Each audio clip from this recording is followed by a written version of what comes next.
Juiz em Washington definiu fiança de 10 milhões de dólares americanos para a mulher após suposto roubo em cassino virar investigação de homicídio. O motivo, supostamente, dado à polícia para o crime ter acabado em morte é realmente surpreendente. Vamos conversar com a advogada criminalista Sky Lázaro para tentar entender essa tragédia bizarra. A ré tem chance de se livrar da acusação de assassinato se for a julgamento? Bem-vindo ao Sidebar da Law and Crime. Sou Jesse Weber. O Hotel Cassino LNA é um grande complexo de entretenimento na reserva indígena Cowlitz, em Ridgefield, Washington. Fica perto de Vancouver, em Portland. Eles dão grandes prêmios e recebem artistas famosos. Mas no dia 5 de outubro, esse hotel e cassino se tornou uma cena de crime. A polícia tribal de Cowlitz foi acionada após funcionários do hotel encontrarem um homem morto em um quarto no 10º andar. Agora, a polícia o identificou apenas pelo nome de Arsalan. Disseram à mídia local que o homem de 38 anos tinha só um nome na carteira de motorista de Washington. Agora vou contar o que descobrimos. Um depoimento de causa provável de 20 páginas que entra em muito mais detalhes. A polícia ouviu testemunhas, analisou imagens de segurança e mensagens de texto, o que levou a 34 anos de Battleground, Washington, que fica próximo. E, de acordo com os investigadores, Benzie foi vista pelas câmeras entrando no quarto de hotel de Arsalan na madrugada do dia 4 de outubro. Esse foi o dia antes do corpo ser achado. Ela ficou lá cerca de 1 hora, saiu sozinha e supostamente voltou depois com outro homem. Os dois aparentemente entram no quarto, ficam lá por menos de 10 minutos e depois saem juntos. O relatório aponta que na primeira entrevista com a polícia, Benzie negou envolvimento na morte de Arsalan, dizendo: Não. Ele roncava muito enquanto dormia. Isso é estranho e sem sentido. Agora, Benzie disse à polícia que conheceu Arsalan em setembro, quando combinaram que Arsalan lhe daria ganhos do cassino se ela fizesse sexo com ele. Certo, então esse acordo, mas, quando se encontraram em 4 de outubro, Arsalan deu a Benzie um voucher de cassino de 1.280 dólares americanos ao subirem para o quarto dele. Segundo Benzie relatou à polícia, ela e Arsalan não fizeram sexo. Quando os policiais perguntaram se ela se sentia mal, por basicamente voltar atrás na palavra dela, mas ficar com o dinheiro, ela teria dito que não, porque ele a desrespeitou. Isso de acordo com o depoimento. Ela também disse aos investigadores que viu notas verdes, ou dinheiro, na carteira de Arsalan. Quando a polícia revistou o quarto do hotel em 5 de outubro, segundo o depoimento, a carteira dele estava vazia. O depoimento diz: executei mandado de busca no quarto de Arsalan, às 10h31 de 5 de outubro de 2025 e coletei evidências como líquido de copos nas mesas perto da cama. Eu também vi que o cofre estava entreaberto e vi uma pequena bolsa de objetos de valor com um cordão verde dentro do cofre. A bolsa de valores e a carteira de Arsalan estavam vazias. Confirmei que Arsalan recebeu 2 chaves, mas achei só uma no quarto. Acho que Benzie ficou com a outra. Também notei que não havia nenhuma evidência de uso de drogas no quarto. Então, o investigador que atendeu ao chamado no quarto de Arsalan notou a maneira estranha como Arsalan estava posicionado na cama. Citação: vi Arsalan falecido, deitado de costas na cama. As pernas dele estavam estendidas e cruzadas nos tornozelos. Os braços estavam cruzados sobre o peito e as mãos segurando um celular. Arsalan usava jeans com um cinto. A etiqueta interna do lado esquerdo do cinto me chamou a atenção por estar para fora. Achei suspeito, porque geralmente as pessoas puxam a calça pela lateral, não pela frente, forçando a etiqueta para fora e deixando-a exposta. Percebi que uma perna da calça dele estava presa no calcanhar, sem estar totalmente passada, o que achei suspeito. Segundo o depoimento, o médico legista concordou com os investigadores que foi uma morte suspeita. Como uma situação ligada à prostituição, que depois virou um suposto roubo, resultou na morte de Arsalan e na prisão de Hailon Benzie com fiança de 10 milhões de dólares? Quero chamar a advogada criminalista Sky Lázaro para falar sobre isso. Sky, ótimo te ver e obrigado pelo seu tempo. Um dos aspectos interessantes disso, além de quão triste e perturbador é que tudo acontece em um local muito público, certo? Um cassino. É um dos lugares mais vigiados, acho que no mundo. Existem câmeras absolutamente por toda parte. Acho que tanto para a investigação, promotoria, quanto defesa, isso é a prova definitiva. O fim de tudo, quero dizer, se eles estão observando esse suspeito pela câmera, do ponto de vista da defesa, quão ruim é esse vídeo? Como você combate algo assim? Sempre que há um vídeo de vigilância, especialmente em cassinos, porque vão documentar cada movimento dela no cassino, né? Entrando e saindo do elevador. Você sabe, obviamente não dentro do quarto, mas eles vão conseguir registrar com precisão cada momento em que ela esteve com ele durante toda a noite e quando ela voltou. Acho que isso dificulta dizer tanto eu não estava lá, quanto isso aconteceu quando eu não estava lá. Sabe, se eles conseguirem determinar com precisão o horário da morte, acho que do ponto de vista da defesa, isso torna bem difícil contestar. Você vai ter que apresentar uma teoria diferente de foi um acidente. Quero dizer, sabe, eu não sei, mas... E olha, qualquer bom advogado de defesa vai dizer ao seu cliente, não fale com a polícia sem um advogado presente, mas deixando isso de lado. O que você acha de algumas das supostas declarações iniciais de Benzi à polícia? Bem prejudicial para ela. Acho que ela faz algumas admissões bem comprometedoras. E se não houver uma maneira de suprimir essas declarações, ou se não houver uma questão de Miranda, de coerção ou qualquer outra coisa, sabe, acho que algumas dessas declarações vão ser bem difíceis de contornar. Muitas vezes preferimos que os clientes não falem, pois algumas das piores provas vêm das próprias palavras deles e é difícil retirá-las do tribunal. Sim, quero analisar mais dessas provas. Então a polícia conseguiu montar uma linha do tempo mais completa quando colocou as mãos. E nós falamos sobre coisas que o réu supostamente disse quando eles conseguiram acessar as mensagens de texto de Benzi e puderam conversar com pessoas que conheciam Benzi. Então, você tem uma mulher que, segundo relatos, só tinha conhecido Benzi recentemente e, de acordo com o depoimento, disse aos detetives, abre aspas, do jeito que ela estava reagindo, acho que ela fez algo para causar a morte desse homem. A polícia identificou o homem que entrou no quarto de Arslan com Benzi após Arslan já estar morto, sendo uma testemunha-chave. Segundo o depoimento, ele disse, ela declarou que drogou esse sujeito que provavelmente teve overdose e pode morrer. Outro homem disse aos investigadores que Benzi admitiu pôr fentanil na bebida de Arslan e afirmou que ele ficou inconsciente e ela não conseguiu acordá-lo. Então, de acordo com essa testemunha, Benzi supostamente disse a ele que normalmente usa ácido gama-hidroxibutírico ou outras chamadas drogas de estupro em homens, mas aparentemente ela havia esquecido, então decidiu usar fentanil em vez disso. Sky, se isso for verdade, confirma algumas evidências que vemos aqui, especialmente as imagens das câmeras de segurança. Mas vou te perguntar, são declarações potencialmente comprometedoras feitas ou supostamente feitas pela ré. Quão graves são do ponto de vista da defesa? Há como impedir que sejam apresentadas no julgamento e o júri não as ouça. Terrível, quero dizer. O fato é que o fentanil, antes de tudo, é altamente letal em doses muito pequenas. E então ela está usando fentanil. Qualquer admissão de que ela está usando qualquer coisa para drogar alguém, mesmo que seja apenas para roubar, é problemática. Quero dizer, ela já está indo lá para supostamente cometer um crime e aí ela dá demais para ele e ele acaba morrendo. Então, você meio que tem dois níveis de atividade criminosa aqui, enquanto pelo menos homicídio culposo, mesmo que não houvesse intenção real de matá-lo durante isso, certo? Essas declarações ficam difíceis de serem excluídas porque são declarações da própria ré. As declarações da ré quase sempre vão ser apresentadas no julgamento, sejam elas faladas, mensagens de texto, você sabe, e-mails. Lutamos constantemente contra isso, tentando impedir o uso com base nas regras de testemunho indireto ou duplo. Mas, no fim das contas, na maioria das vezes, as declarações da ré podem ser usadas contra ela no tribunal.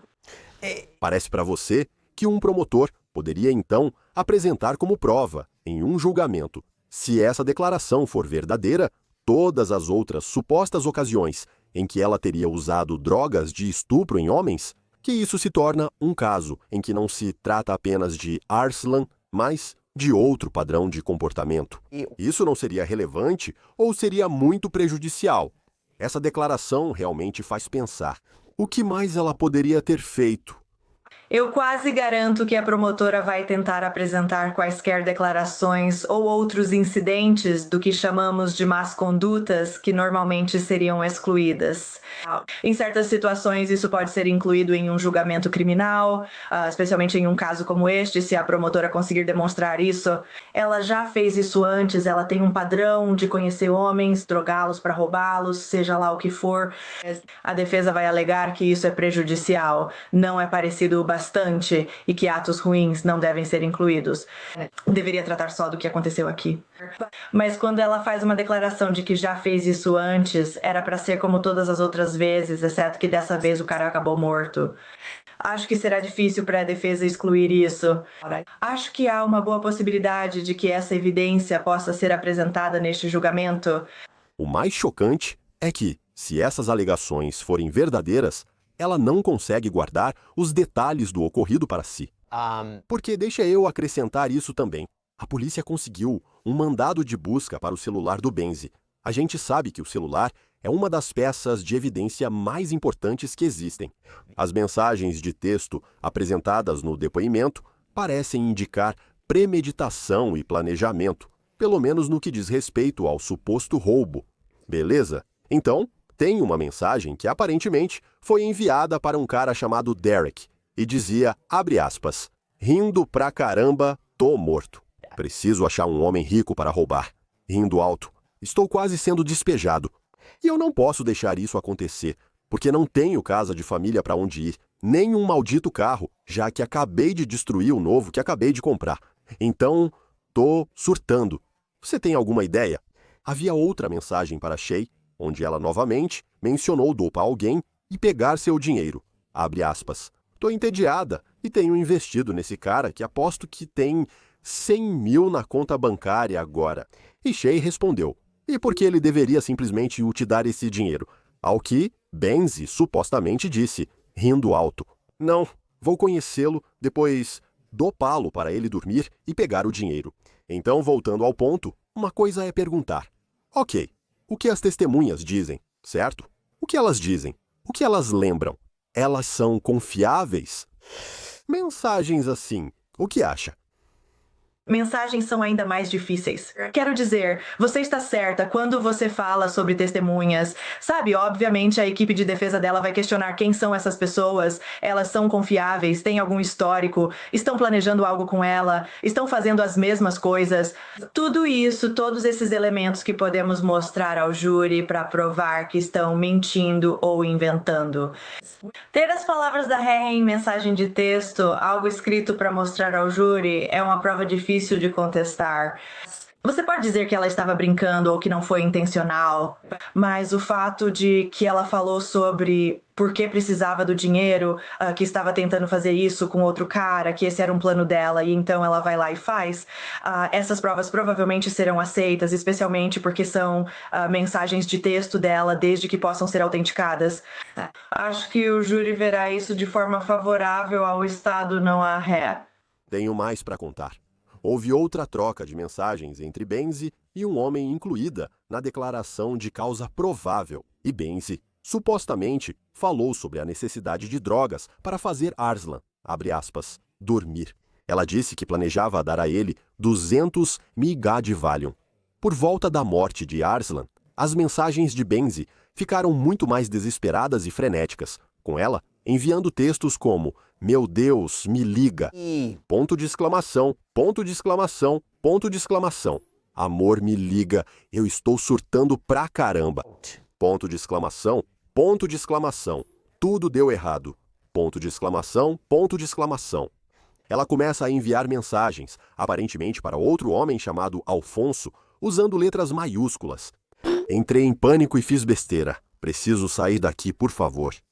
E também tem o fato de que eu posso ficar preso por muito tempo, e eu só preciso sair daqui. Apesar da agitação e medo aparentes, o vídeo de vigilância mostra que Benzi subiu para o quarto. Ficou lá alguns minutos e, ao receber a mensagem de Alfonso, avisando que estava indo buscá-la, respondeu que estava no quarto procurando dinheiro. Agora, Sky, mesmo que ela fosse depor, caso isso realmente vire um julgamento, estou tendo dificuldade em entender como ela explicaria isso, além dos supostos crimes que cometeu. Tendo a concordar com você. Acho que esse provavelmente é um caso em que ela não pode testemunhar. Porque qualquer coisa que você pudesse evitar se a colocasse no banco das testemunhas provavelmente vai acabar vindo à tona. E eu não sei se há uma boa explicação para isso. Agora, vou dizer o seguinte. Quando olhamos para as declarações de causa provável emitidas pelo Estado, elas sempre vão incluir só os melhores argumentos deles. Então, não sabemos o que mais existe nos autos que possa ser mais favorável para ela ou que possa colocar as coisas em um contexto diferente e coisas desse tipo. Mas, levando em conta o que sabemos com base na declaração de causa provável, da forma como foi apresentada pelo Estado, essas mensagens de texto vão ser muito difíceis para ela explicar e para a equipe de defesa justificar. Dito isso, sabe, conforme a investigação avança, às vezes as coisas melhoram, às vezes pioram. Bem, vamos falar também sobre outra prova, porque, de acordo com documentos do tribunal, os laudos toxicológicos de Arslan mostraram que ele realmente tinha fentanil em seu organismo. Foi a única droga com evidências encontradas. Benzi recebeu mandado de prisão por homicídio em primeiro grau, homicídio por substância controlada, envenenamento de bebida, roubo em primeiro grau e furto em segundo grau. E de acordo com um relatório suplementar, que foi incluído na declaração de causa provável, Benzi foi preso no Halloween, em Vancouver. Nesse momento, a polícia a ligou a um carro roubado semanas antes, levando à acusação de posse de veículo roubado. Em 4 de novembro, segundo o portal KATU, um juiz elevou a fiança de Benzi para 10 milhões de dólares. Agora, Sky, você ficou surpreso com esse valor? Para ser sincera, me surpreendi que ela tenha direito à fiança. Em um estado como Utah, esse seria um caso sem direito à fiança, e eu sei que você sabe, cada estado tem suas próprias leis sobre fiança.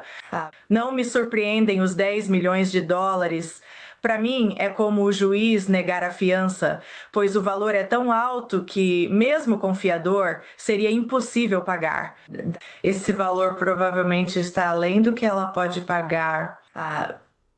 Mas ela não se ajuda. Quero dizer, as coisas só pioram para ela, né? Além de ser acusada de cometer todos esses crimes, ela ainda está com um carro roubado. Ela foi presa no carro roubado. Ela comete outro crime em outra jurisdição, então esse valor da fiança não me surpreende. Na verdade, até me surpreende que ela tenha direito à fiança. O roubo em primeiro grau e o furto em segundo grau podem parecer mais diretos. Há alguma forma, porém, em casos de homicídio em primeiro grau ou por substância controlada, como envenenar uma bebida? Não sei. Há como reduzir isso? Ela pode negociar. Vamos analisar primeiro do ponto de vista legal e da defesa. Se ela fosse a julgamento, há como convencer o júri de que esses elementos não foram cumpridos ou seria muito difícil para ela? Isso é possível. Acho que no homicídio em primeiro grau, o mens rea que o Estado deve provar é que foi feito de forma intencional e consciente. Ou que ela planejou, acho que até as mensagens de texto dela e as comunicações com outras pessoas mostram que sim, ela foi lá com a intenção de roubá-lo, mas não com a intenção de matá-lo. Então eu acho que há uma maneira de argumentar para o júri ou para o Estado. Acho que esse é um caso realmente que você tenta resolver sem ir a julgamento. Não sei se esse é um caso para levar a júri por causa das mensagens existentes e de como são prejudiciais, mas eu acho que você tenta resolver esse caso com algo menor, algo, sabe, como um tipo de mentalidade imprudente, né, onde foi acidental. Sim, ela queria drogá-lo para roubá-lo, mas não planejava matá-lo. Talvez você consiga reduzir para homicídio culposo ou algo nesse sentido, né, onde você diminui a intenção e pode baixar alguns graus. O que provavelmente diminui o tempo que ela ficaria presa nesse caso. Uma coisa que vou mencionar, Sky, e que você já citou antes e eu não posso confirmar com 100% de certeza qual dessas seria considerada como primeiro grau. Mas diz, de acordo com a lei de Washington, que homicídio em primeiro grau pode ser algumas coisas diferentes. Pode ser que uma pessoa seja culpada de homicídio em primeiro grau quando, com intenção premeditada de causar a morte de outra pessoa, ele ou ela causa a morte dessa pessoa ou de uma terceira pessoa. Você pode estar certo. Talvez não haja intenção de matar. Ou pode haver indiferença extrema à vida humana. Ele ou ela se envolve em uma conduta que cria um grave risco de morte para qualquer pessoa e, assim, causa a morte de uma pessoa. Isso é problemático se você vai administrar uma droga muito perigosa, como fentanil, e alguém morre. Ou este é outro exemplo. Ele ou ela comete ou tenta cometer roubo, e há outros que não se aplicam. E então, ao facilitar o crime ou fugir do local, ele ou ela causa a morte de alguém que não participa. Então essa é a regra do homicídio qualificado, certo? Essas são as diferentes formas que eles podem estar tentando incriminá-la. Agora, estou olhando para isso e dizendo que as opções dela podem ser limitadas. Você está certa nesses casos, você sabe, com o primeiro, acho que talvez você possa argumentar que não houve intenção de matar. Quanto aos outros dois aspectos, falávamos sobre agir de forma que poderia causar ou causaria uma morte. Ela deu fentanil em vez de ácido gama-hidroxibutírico, como mostra uma mensagem de texto, e depois cometeu um roubo. Eu acho que o Estado tem várias maneiras de chegar potencialmente a uma acusação de homicídio em primeiro grau contra ela. Então, esse provavelmente é um caso em que, se você é a defesa, só tenta fazer o máximo de trabalho de mitigação possível para tentar conseguir um acordo e não acabar indo a julgamento. Sim, ela deve ir ao tribunal em janeiro. O que esperar depois? Acha que os promotores considerariam um acordo? Ou estão certos de que tem provas irrefutáveis? Sabe, se você quiser se declarar culpada, vai estar se declarando culpada de tudo.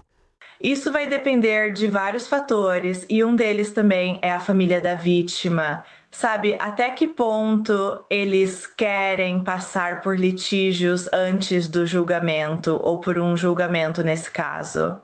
Eles não têm a palavra final sobre o que acontece, mas acredito que os promotores trabalham próximos às famílias nesses casos para saber sua opinião, entender o que querem e ouvir o que dizem.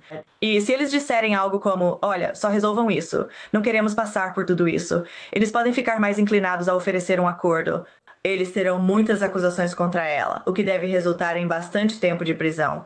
Eu não acho que ela vai escapar disso nesse caso. Mas eu realmente acho que existem maneiras de esse caso ser resolvido, se o Estado estiver disposto. Você tem razão, eles podem alegar que é grave. Ela já agiu assim antes, é um padrão. Ela tem sorte de ninguém mais ter morrido, e nós não vamos recuar nisso. Que caso? Que caso? Tudo bem, vamos ver onde isso vai dar. Scott Lázaro, muito obrigado por dedicar seu tempo. Agradeço de verdade. Obrigada por me receber. Isso é tudo por agora no Sidebar. Muito obrigado por acompanharem. Inscreva-se no YouTube, Apple Podcasts, Spotify ou onde ouvir podcasts. Siga-me no X ou Instagram. Eu sou Jesse Weber. Falo com vocês na próxima vez.